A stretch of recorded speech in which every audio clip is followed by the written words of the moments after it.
Chief Executive John Lee believes that the Northern Metropolis could be completed earlier than the original estimate of 20 years. While concerns have emerged over whether proposals to establish a company to manage the industrial park there could prolong the government's fiscal deficit, the city leader says the matter will be left for the financial secretary to study.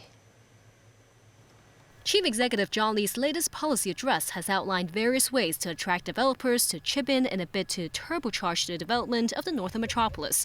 Speaking with TVB News, Lee says the Northern Metropolis accounts for 1/3 of Hong Kong's total land area and is facing a bottleneck in both capital and talent. One possible solution is to set up and inject funds into multiple companies to manage its industrial park.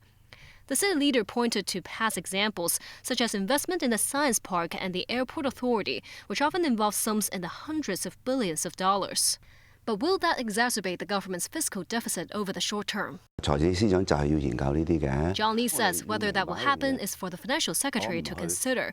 He knows that without the investment, the city would not have achieved today's level of inner-tech development. Another tool under consideration is a progressive land premium scheme, which allows developers to pay land premiums in phases rather than paying the highest rate upfront. But will that turn the Northern Metropolis into just another real estate venture? Pushing back, Lee says the final say rests with the administration as they set a much stricter threshold for residential development. Launched in 2021, the Northern Metropolis development strategy was initially expected to take 20 years to complete.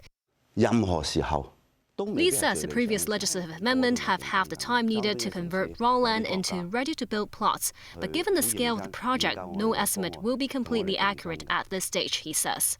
Still, he expresses confidence in fast-tracking the works given how efforts are devoted concurrently on many fronts. Weighing in on the city's labor situation, the chief executive says there is currently no law to fine employers who abuse the labor import scheme. While one option could be asking employers to pay a deposit, which will be forfeited if abuse occurs, Lee warns that could punish the innocent and add pressure on small businesses already struggling.